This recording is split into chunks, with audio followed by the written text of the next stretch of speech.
Hey guys, EBPMAN here, and if you have one of these, or you have one of these, you may want to consider some of these.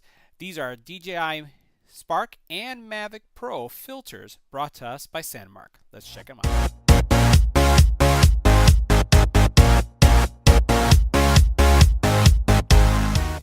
Now, if you've started flying your drone, or you're anticipating on getting a drone, one of the things I highly advise is to get filters.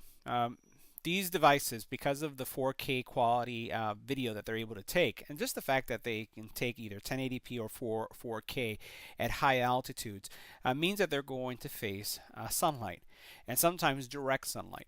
And that sunlight may impact the quality of your video. It may create some variation depending on the different light situations that may run into. So most photographers have filters on their cameras, and I'm talking about the DSLR. And here, there's no difference. So SANDMARC has two products that are available both for the Spark and for the Mavic that are going to give you some consistency around your experience when it comes to videography that's being taken at high altitudes, or several hundred feet in the case of these two devices.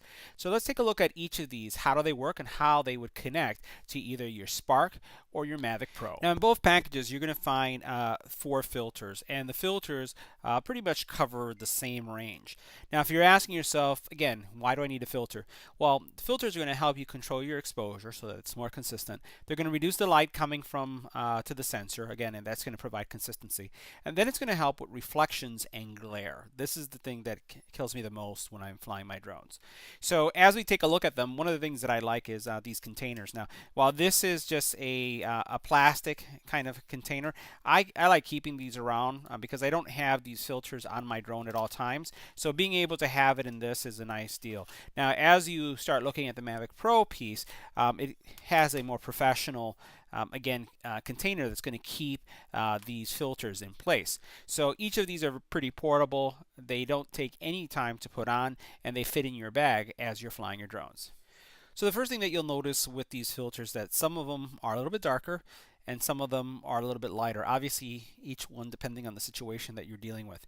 And if you'll notice, there isn't really any glue to connect it to your drone. So let me show you how you'd put this one on your drone. In this case, we'll do the Mavic, and then we'll do the Spark. Now to put it on your Mavic, it's pretty straightforward. All you have to do is make sure that you remove the gimbal guard that you had. And then what I like doing is, you notice that in the back here, there's a support. So the cover I removed, but the support I leave it in place. And I leave it in place because, I'm going to have to snap this in place, and I don't want to have to kind of fight with the gimbal, and I don't want to inadvertently damage something. So again, let me show you what I left on. So see this thing right here? I left this on when I put on the filter, and it just makes it easier for me. That's my personal preference, so that I don't have to put my finger behind here and then figure out how I can push this in without making sure or concerned about damaging anything. So now that I have that in place, I'm pretty much set to go with the Pro.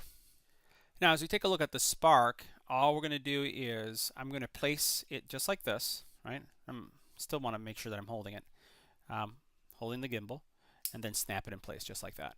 Now notice I put it on top because there's going to be more motion happening here in the bottom, and I just prefer to have it right here. So notice it doesn't obstruct anything. It doesn't seem to have to fight with it.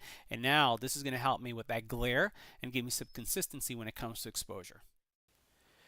All right, so on the left we have a drone. This is the Mavic with the ND4 filter, and you'll see the left side, some of the browns are popping up maybe a little bit more. You can see the differences in the video quality, at least from the colors perspective.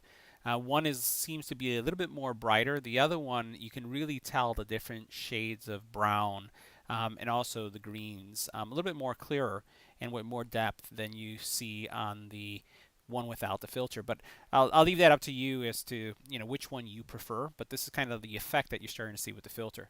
Now in a couple seconds, the next video coming up is going to be now the Spark, and the Spark will be flying back, and it will also have the ND filter on the left, ND4 filter on the left, and no filter on the right. So let's take a look at that one. So we'll switch drones in just a second. All right, so now this is our Spark, and by the way, this is our both set at 1080p. Since the Spark has a different resolution, I just wanted to make sure things were pretty consistent with the two.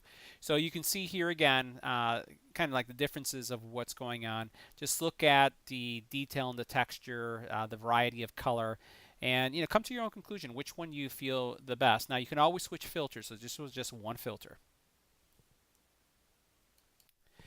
So I hope that video footage helped you see the difference of what happens when you put on a filter versus when you don't have a filter. It's a little difficult here in Chicago because we have had just consistent rain, and even with that shot, it was very overcast. So probably things didn't pop out as much as I would want them to do, but we just haven't had any good weather lately. Things that stood out for me when it comes to these filters, because I've looked at other filters in the past, is that there's no adhesive. So these don't stick on the camera at all. So these are snap-on and they're fitted to the camera. The same thing with the one for the Spark. It slips in, as you saw. Doesn't require an adhesive, and I like that it's able to remove and insert very easily. Now, one thing I'll mention is, I have this cover for my Spark. It will not go on if you have the filter on. So that's one thing to note. And then on the Mavic, this cover, not a problem with it. So if you have a preferred filter that you like to shoot with, you could always leave the filter on and then not have to worry about the cover or the little gimbal holder. So that's not a problem at all. Now with that, this concludes my review of the SANDMARC Aerial Filters for the DJI Mavic and the Spark. If you have any comments or questions, leave in the comment area below. If you like the video, give it a thumbs up. And as always, don't forget to share and subscribe. Thanks for watching.